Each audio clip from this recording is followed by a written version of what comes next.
जय हिंद साथियों, बहुत बहुत स्वागत है आप सभी का आपके अपने परिवार एग्जाम इंडिया वार में। वो कहते हैं ना कि रख हौसला वो मंजर भी आएगा, प्यासे के पास समंदर भी आएगा, न थक कर बैठ आए मंजिल के मुसाफिर, एक दिन मंजिल भी मिलेगी और मिलने का मज़ा भी आएगा। तो साथी आज मैं आपको कुछ बताना चाहूँगा कि जिन साथियों का इस वर्ष 12th पास हुआ यानी जिन्होंने 12वीं की परीक्षा उत्तीर्ण की है वो गवर्नमेंट जॉब की तैयारी को लेकर अपनी तैयारी कैसे करें।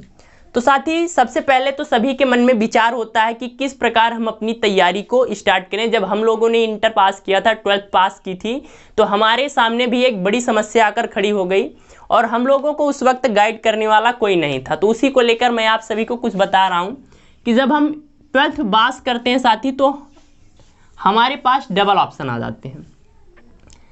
एक तो आ जाता है आपका जिन बच्चों ने विज्ञान वर्ग से थे यानी जिन्हें आप साइंस साइड बोलते हैं, विज्ञान वर्ग, और एक आ जाता है साथी अपना कला वर्ग जिन्हें हम आर्ट साइड बोला करते हैं, कला वर्ग, कला वर्ग।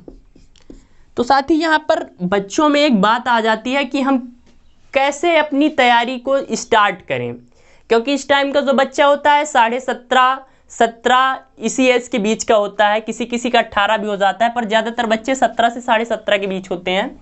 तो साथी अगर आपने विज्ञान वर्ग किया है तो मैं कहूँगा कि आप एयरफोर्स नेवी इधर तैयारी करें। किसके लिए? एयरफोर्स,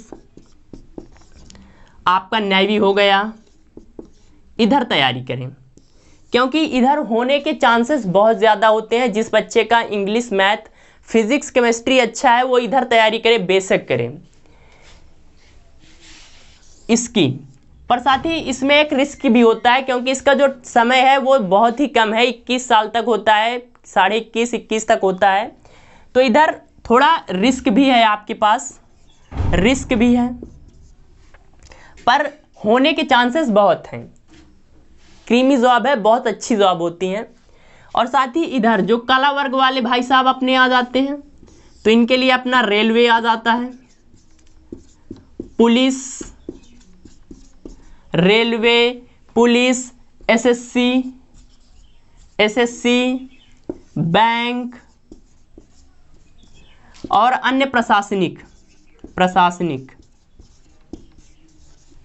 ऐसा नहीं है कि ये सिर्फ यही लोग कर सकते हैं, ये भी कर सकते हैं, विज्ञान वर्ग वाले भी कर सकते हैं इसको, पर उनके लिए एयरफोर्स नेवी ज़्यादा प्रेफरेंस बच्चे लेकर चलते हैं। तो साथ ही इधर क्या होता है, टाइम ज़्यादा लगता है, तैयारी में टाइम ज़्यादा लगता है पर होना श्योर होता है जो बच्चा अच्छे तरह से कंपटीशन में मेहनत करता है। देखिए जॉब 1-2 दिन में नहीं मिलने वाली, इसके लिए आप ही नहीं हजारों लाखों बच्चे भिड़े हैं। कोई 5 साल से भिड़ा है, कोई 4 साल से भिड़ा है, कोई 10 साल से भिड़ा है और कोई अभी स्टार्ट किया है। तो इनसे मतलब नहीं है, सबका कुछ बच्चे होते हैं कि सीधे चीज़ों को कैच कर लेते हैं। तो अब मैं बताऊंगा कि तैयारी किन चीज़ों को लेकर करें। विज्ञान वर्ग से है फिर भी आप इन चीज़ों की तैयारी कर सकते हैं, कोई प्रॉब्लम नहीं है। इधर भी अच्छी जॉब होती है, अच्छी सैलरी मिलती है। तो साथ ही देखिए जो आपका कंपटीशन है, आपकी जो प्रतियोगी परीक्षाएं होती हैं उनमें सबसे अहम रोल आ जाता है आपकी मैथ का, मैथ, फिर अपनी आ जाती है रीजनिंग और फिर आ जाते हैं आपके परंपरागत सब्जेक्ट, परंपरागत विषय, और फिर आ जाता है आपका सीए यानी करंट अफेयर्स। तो देखिए अभी आपको इस पोर्शन को टच नहीं करना क्योंकि ये हमेशा बदलता रहता है। करंट क्या होता है आपका, बदलता रहता है। तो इसे आपको टच कब करना है, जब आपको पता चल जाए कि नहीं मेरी अब एज हो गई है, फॉर्म अप्लाई करने की एज हो गई है, तो उसके पीछे का 6 महीने का करंट अफेयर्स आपको लेकर चलना होता है। तो आपको पढ़ना क्या है, सबसे मेन फोकस आपको करना है मैथ पर, यानी आपके गणित पर मेन फोकस होना चाहिए। आप 1 साल 1.5 साल में जो आपकी मैथ होती है उसको कंप्लीट कर लें। रीजनिंग मोस्ट इंपॉर्टेंट है, इसे भी थोड़ा ध्यान देंगे तो बहुत ही अच्छा स्कोरिंग सब्जेक्ट, ये दोनों स्कोरिंग सब्जेक्ट माने जाते हैं आपके। पुलिस की बात करें आपकी, तो पुलिस के पेपर में 150 में से आपके 75 क्वेश्चन यानी 50%, 75 क्वेश्चन यानी कितना, 50% यहीं से होता है। आपके एनटीपीसी को लेकर चलिए, एनटीपीसी, तो एनटीपीसी में साथी 100 में से 50 क्वेश्चन, यानी इस बार जो 120 होना है, 120 CBT 2 में 120 का आना है, उसमें से 70 क्वेश्चन आपके सिर्फ मैथ रीजनिंग देगी।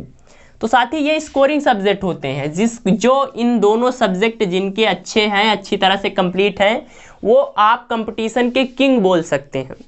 तो ये क्या करते हैं, आपको मेरिट में आगे ले जाने का काम करते हैं। मेरिट में लाने वाला जो सब्जेक्ट होता है वो आपका होता है परंपरागत सब्जेक्ट। कौन सा साथी, परंपरागत, जिसमें आपकी आ जाती है इतिहास, मोस्ट इंपॉर्टेंट इतिहास, जो कि मैं आपको इस वक्त पढ़ा रहा हूँ। इसके बाद आ जाती है अपनी राजनीति, पॉलिटी, राजनीति। फिर इसके बाद आ जाती है आपकी विज्ञान, क्या चीज़, विज्ञान, जिसमें आपकी आ जाती है भौतिकी, आपका रसायन, और आपकी आ जाती है बायो, जिसमें से मेन रोल जो होता है आपकी भौतिकी का होता है, किसको, रेलवे के एग्जाम को लेकर। रेलवे के एग्जाम में आपकी भौतिकी से बहुत ज़्यादा क्वेश्चन पूछे जाते हैं। तो साथ ही इसके अलावा इतिहास, राजनीति, विज्ञान, और इस वक्त कंप्यूटर का तो बहुत बड़ा वो चल रहा है भाई साहब, एग्जाम में कंप्यूटर बहुत ज़्यादा पूछा जा रहा है, इसलिए कंप्यूटर को भी इग्नोर नहीं करना है आपको। इसके अलावा आपकी कौन सी सब्जेक्ट आ जाती है, कंप्यूटर, देखिए इतिहास हो गया, राजनीति हो गया, विज्ञान, कंप्यूटर, आपका अर्थशास्त्र हो जाता है, अर्थशास्त्र, और इसके अलावा भूगोल।